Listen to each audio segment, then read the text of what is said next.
জনাব তারেক জিয়া, আপনি স্পষ্ট করুন আপনার বিবেক এবং মুখ কোথায় বর্গা দেওয়া আছে? গত দীর্ঘ 17 বছর বিএনপি জামাতের অসংখ্য নেতা কর্মী গুম হয়েছে, খুন হয়েছে এই রাষ্ট্র ব্যবস্থা সংস্কারের জন্য। আজকে যখন রাষ্ট্র ব্যবস্থা সংস্কারের সুবর্ণ সুযোগ তৈরি হয়েছে, অত্যন্ত পরিতাপের বিষয়, কিছুদিন হয়তো পরে আমরা শুনতে পাবো হাসিনা ছাড়া ফ্যাসিবাদ ব্যবস্থার সবকিছুই আপনারা রেখে দেন। শুধু এই কথাটা হয়তো লজ্জায় তারা বলতে পারছে না। হাসিনা ব্যবস্থার বিচার ব্যবস্থা ভালো, হাসিনার পুলিশ ভালো, হাসিনার প্রশাসন ভালো, কেবলমাত্র হাসিনাই ভালো না। আজকে আপনারা হাসিনার সবকিছুকেই টিকিয়ে রাখতে চাচ্ছেন। এই তরুণ প্রজন্মের কাঠগড়ায় আপনাদেরকে দাঁড়াতে হবে। অসংখ্য লক্ষ তরুণ প্রজন্ম যারা প্রধানমন্ত্রী হইতে আসে নাই, শুধুমাত্র এই দেশটাকে ভালোবেসে রাস্তায় নেমে এসে বুকের তাজা রক্ত ঢেলে দিয়ে হাসিনাকে ভারতে পালাতে বাধ্য করেছে। যারা হাসিনার ব্যবস্থা টিকিয়ে রাখতে চাইবে, আমার ভাই আব্দার ফাহাদের মতো, আমার ভাই হাদির মতো, আমার ভাই আলিফের মতো আমরা যুগে যুগে রাস্তায় নেমে আসবো ইনশাআল্লাহ।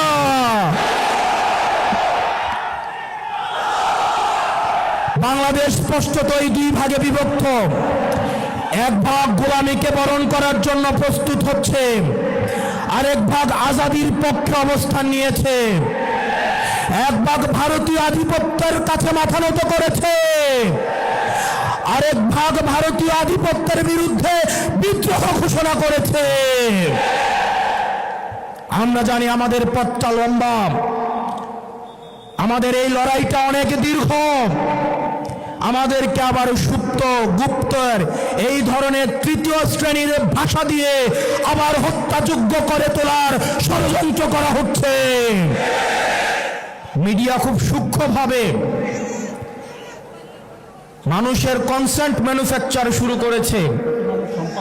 আপনি দেখবেন বিশেষ করে যেসব মিডিয়া জুলাইয়ে দৌড়ানির উপরে ছিল, সময় টেলিভিশন, 71 টেলিভিশন, বিবিসি, তারা বিএনপির ঠিকাদারি নিয়েছে। অথচ গত 17 বছর ধরে এই টেলিভিশনগুলাই টকশোতে, নিউজে তারেক জিয়াকে দেশদ্রোহী বানানোর চেষ্টা করেছেন। বিএনপি আজকে তাদের কোলে উঠে বসেছে।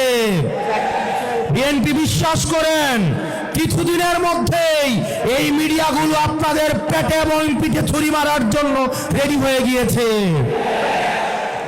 সময় টেলিভিশন, 71 এবং বিবিসি, এই মিডিয়াতে যারা কাজ করেন তারা আমাদের কাছে এসে বলেন, আমরা যদি একটা নিউজ ছাপাইতে যাই, সেখানের হেড অফ নিউজ এবং সেখানের যিনি চিফ থাকেন সেই নিউজগুলি প্রত্যাখ্যান করে দেয়।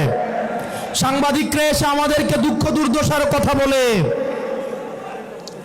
আমরা দেখলাম 71-এর মালিক গত 17 বছর ধরে গুপ্ত এবং শিবির জামাতের পরিচয়ে জামাত শিবিরের নেতা কর্মীদের হত্যা করার বৈধতা উৎপাদন করেছে। অত্যন্ত পরিতাপের বিষয়, 71 টিভির মালিক এখন তারেক জিয়ার অন্তরঙ্গ বন্ধুতে পরিণত হয়েছে। এগুলো খুব দুঃখজনক ঘটনা। ইনশাআল্লাহ আগামী যে বিপ্লব হবে, এই চূড়ান্ত বিপ্লব হবে এই দালাল মিডিয়ার বিরুদ্ধে। দ্বিতীয়ত, প্রশাসনের যে ভাইয়েরা রয়েছেন, মিলিটারিতে যারা চাকরি করেছেন, আপনাদের প্রতি মানুষের যে অনাস্থা তৈরি হয়েছে, সেই অনাস্থা পুনরুদ্ধারের সময় হচ্ছে এই নির্বাচন। এই নির্বাচনের মধ্য দিয়ে পুলিশ প্রশাসন এবং মিলিটারি আপনারা জনগণের বন্ধু হয়ে উঠুন। আপনারা কোনো দলের নয়, আপনারা বাংলাদেশের 20 কোটি জনগণের। আমরা আপনাদের কথা দিচ্ছি, আপনারা বিএনপি হওয়ার দরকার নাই, আপনারা জামাত হওয়ার দরকার নাই, গুলশানে লাইন দেওয়ার দরকার নাই, ধানমন্ডিতে যাওয়ার দরকার নাই, মগবাজারে যাওয়ার দরকার নাই। আপনাদের বৈধতা কেবলমাত্র জনতা। আপনারা বেনজির হারুনের ঘটনা ভুলে যায়েন না, আপনারা ওসি প্রদীপের ঘটনা ভুলে যায়েন না,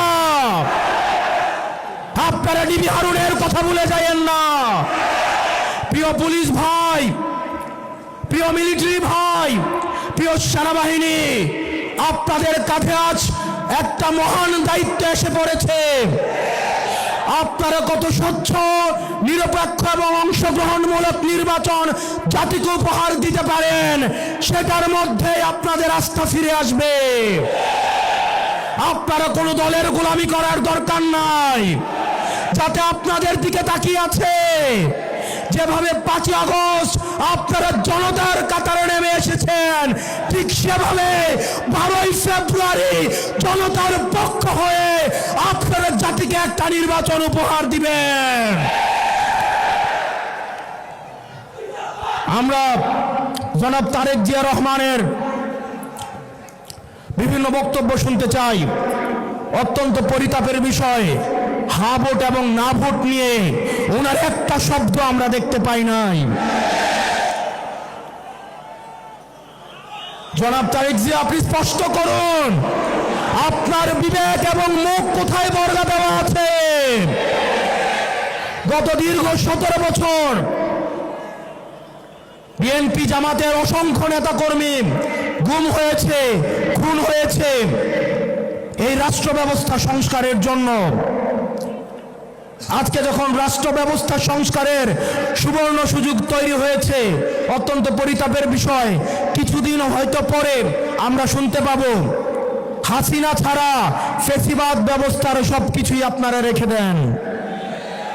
শুধু এই কথাটা হয়তো লজ্জায় তারা বলতে পারছে না।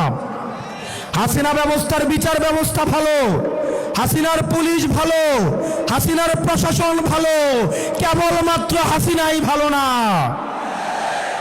আজকে আপনারা হাসিনার সবকিছুকেই টিকিয়ে রাখতে চাচ্ছেন। এই তরুণ প্রজন্মের কাঠগড়ায় আপনাদেরকে দাঁড়াতে হবে।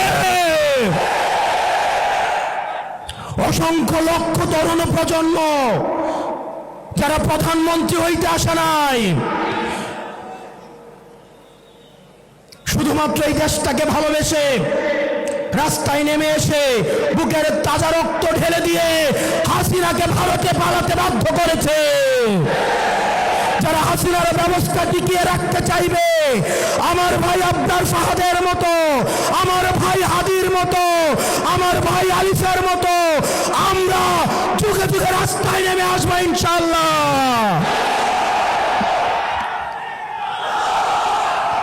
বাংলাদেশ স্পষ্টতই 2 ভাগে বিভক্ত। এক ভাগ গোলামীকে বরণ করার জন্য প্রস্তুত হচ্ছে, আরেক ভাগ আজাদির পক্ষে অবস্থান নিয়েছে। এক ভাগ ভারতীয় আধিপত্যের কাছে মাথা নত করেছে, আরেক ভাগ ভারতীয় আধিপত্যের বিরুদ্ধে বিদ্রোহ ঘোষণা করেছে। আমরা জানি আমাদের পথটা লম্বা, আমাদের এই লড়াইটা অনেক দীর্ঘ। আমাদেরকে আবার সুপ্ত গুপ্তর এই ধরনের 3য় শ্রেণীর ভাষা দিয়ে আবার হত্যাযোগ্য করে তোলার ষড়যন্ত্র করা হচ্ছে।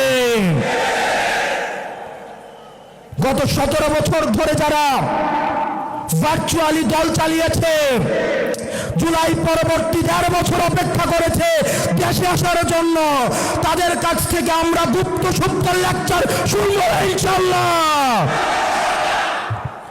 প্রিয় কুমিল্লাবাসী, আমরা আঞ্চলিক বৈষম্যের শিকার। কুমিল্লা, আমরা মাইক্রো ইকোনমি আমাদের সমৃদ্ধ।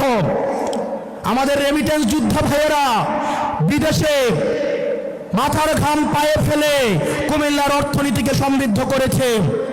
আজকে আমির সাহেব এখানে আসছে, কুমিল্লার রাস্তাঘাটে চললে মনে হয় আমরা বাংলাদেশে কোথাও নাই, আমরা আফ্রিকার কোনো এক দুর্ভোগ কোনো এক অঞ্চলে আমরা রয়েছি। আমরা আপনার মুখে প্রতিশ্রুতি শুনতে চাই, কুমিল্লার এই মাইক্রো ইকোনমিকে, কুমিল্লাকে সব সময় বলে আঞ্চলিক বৈষম্যের শিকার হতে হয়েছে। অথচ কুমিল্লার হাতেই, কুমিল্লার ছেলেদের হাতেই হাসিনাকে দেশ ছেড়ে পালাতে বাধ্য হতে হয়েছে। আমরা কুমিল্লাবাসী দৃঢ় অপেক্ষায় বসে আছি, এই টাউন হলে আপনি ঘোষণা দিবেন এই কুমিল্লা যেভাবে আঞ্চলিক বৈষম্যের শিকার হয়েছে, ভবিষ্যতে কোনো ধরনের আঞ্চলিক বৈষম্য বরদাস্ত করা হবে না। এবং আমাদের এই 11 দলীয় ঐক্যবদ্ধ জোট ক্ষমতায় গেলে আমরা 1 মাসের মধ্যে কুমিল্লাকে বিভাগ ঘোষণা করব। ও ইনকিলাব, ইনকিলাব, ইনকিলাব, ইনকিলাব। আমার ভাই হাদিকে মেরে ওরা মনে করেছিল হয়তো হাদি মরে গিয়েছে। হাদি ভাই উপর থেকে দেখছেন 1 হাদি দেহত্যাগ করেছে, কিন্তু লক্ষ হাদি আজকে এই কুমিল্লার প্রান্তরে আজকে অবতীর্ণ হয়েছে। We want justice. We want justice. We want justice.